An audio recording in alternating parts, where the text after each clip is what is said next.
About 3 months ago, I did a BBC on this year being a practice for me on how does skillful means work in my life? How do I take what I understand about the Dharma and bring it out into the world in order to benefit people? And that is building a reservoir of wisdom and compassion, first of all, internally, and then externally, as far as how our capacity grows, and to understand that the Dharma within ourselves can be then used externally to help and benefit. Now, for me, this is a lot of hit or miss steps here. I'm working on it. I've enjoyed it immensely, looking at skillful means. And as a part of this, I've had the thought of that beautiful dedication verse that we have in some of our sadhanas, which is, may anyone who merely sees, hears, remembers, touches, or talks to me be freed in that very instant from all sufferings and abide in happiness forever. I absolutely love that verse, and so I've been using that as part of my motivation when I go out into the world. And that the Bodhisattva's practices for me are so much about making karmic connections with living beings, so that in the future, when we are well on our way along the Bodhisattva path, we can recall them, we can find them in samsara, and try to reconnect with them in order to be of benefit. And that will also have our skill set would be a whole lot better than it is now. But that doesn't preclude that we don't start trying to work on what skillful means on the wisdom side of the path, means using the tools of the Dharma to be of benefit. So recently I took a trip back east to visit my family and to share the Dharma at a Dharma center in Nashville. And I want to share with you some of my experiences on how I made these small efforts to use skillful means in my practice.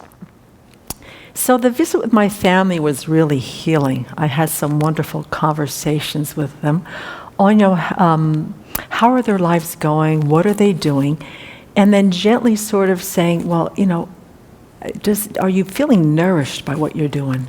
Is it really, bringing purpose and meaning into your life? And surprisingly, I got a lot of wonderful responses from my family. And they responded quite honestly, from one of them saying, well, there's not a lot of meaning. It doesn't nourish me, but the money's good. Another one that said, it's a really challenging environment, but I'm learning a lot about myself.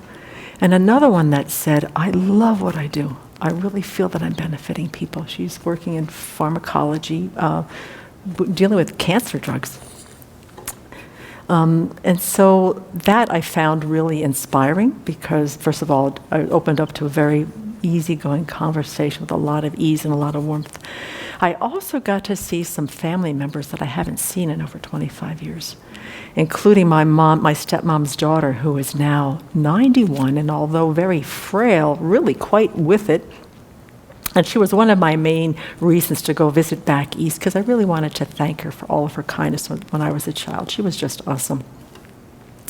So I let myself be present with joy. We did a lot of reminiscing. We talked about the past, putting together all these puzzle pieces. It's interesting, in a family, some people remember this part of life, some people remember this part of the past, and you put all those pieces together, you see that it's quite a tapestry of people's different experiences of those lives. And also, too, what was very different for me is that the pressure that I used to put on myself when I went back east, that somehow I always felt that I had to explain my life here, justify my life here, and this time it just wasn't there at all, and it just changed the entire experience. So that was one of my small ways in which, how do I use my understanding of the Dharma to relate to my family in a very different way, meeting them where they are, and it was a very, very different experience. Then on my way to Nashville, I was sitting in the exit row of the airplane, and the flight attendant came and sat. He was kind of diagonal from me, a tall, young flight attendant, didn't say much. He worked the first class part of the cabin. But then as we were starting to do our initial ascent, he came and he sat down beside me, and he said, "Can I ask you a question?" And I said, "Sure." He said, "My mama always said to ask questions and not stay ignorant, so here I am." And he said, "Who are you?" Now, this is a question, I don't know about you, but I get this question fairly frequently when I travel. It's either, who are you, or what are you? Okay? so for the next, and I just laughed, which kind of put both of us at ease. He was just leaning right into me, just leaning right into me behind the seat. We're now at 10,000 feet, And for the next 20 minutes, we talked about, who I am and what I do and where I live. And I tried to speak in these common terms about why I choose to live as a nun, to grow my good qualities like kindness and compassion, and to sort of let go of the ones that don't help me, that get in the way of being able to do that. And that somewhere along the line, I discovered that having a family and having a job and having kids and owning a home wasn't going to be the best way for me to be able to cultivate those qualities. And so we talked about kindness and compassion, and he talked about how he was raised by his mom to be a really honest, truthful, kind, hardworking person. And that sometimes he found that really hard because he said people can get really nasty. He's a flight attendant on Delta Airlines. You meet some people who are impatient and just don't know how to deal with things like delays and stuff like that. And so what he might do to look at others so he can stay open in his heart.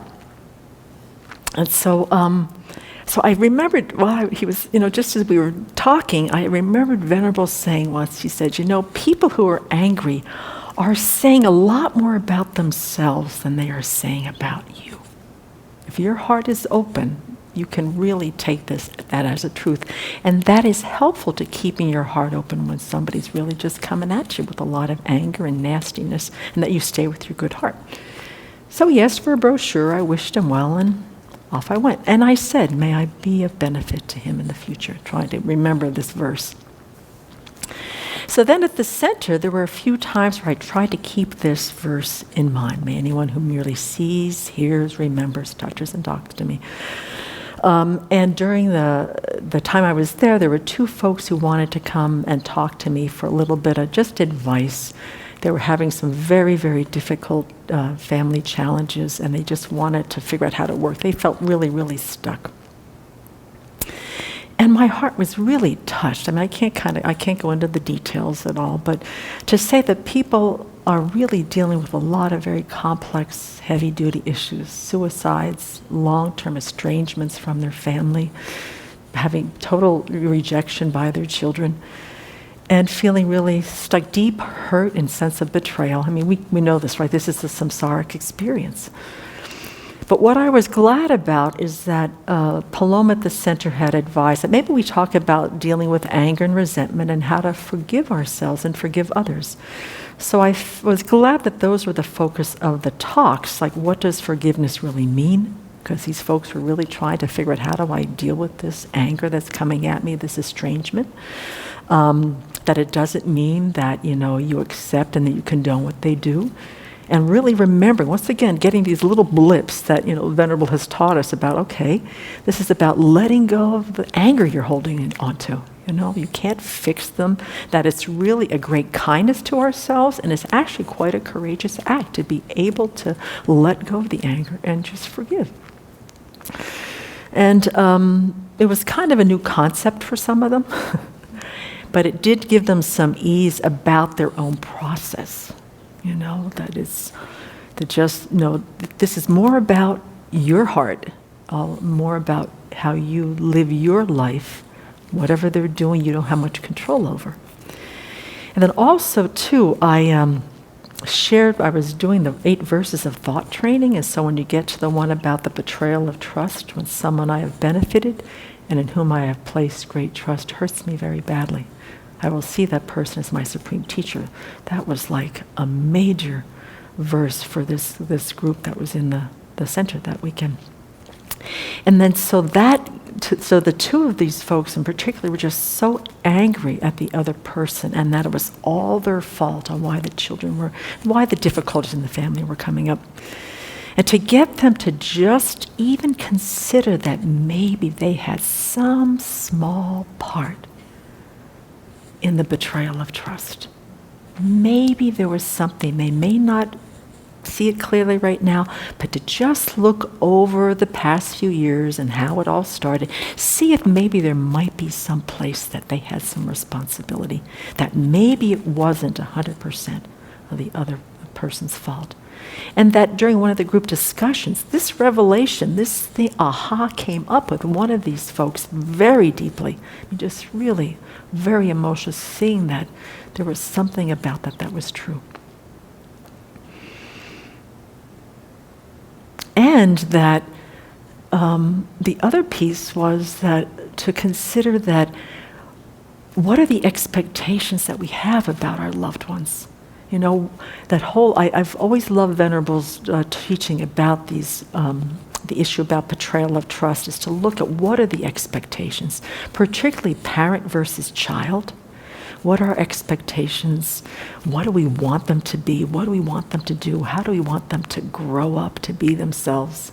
And also this whole idea about, you know, how much trust we give people that they might not be able to bear. So these little pieces that I was remembering from when Venerable gave the BBCs on these verses just a few months ago, I had them enough in my files that I could bring that up. And it was like they just looked at it totally differently. Like they weren't having to own everything, but they could see that maybe there were some pieces here that they needed to accept. And it was really gratifying to see them figuring some things out with their own wisdom. And this really deep yearning to heal this pain that's been going on for decades for some of them. And especially when, you know, in these estranged relationships where the child spends part of the time here and part of the time there, that there's a lot of conditioning. Maybe that child is growing up with one of the adults that has some misconceptions, and the conditioning starts. So the child grows up thinking some very wrong views about people in general. So it moved them, you know, I was really, I was just so glad I had the Dharma. I'm just so glad that I had the Dharma.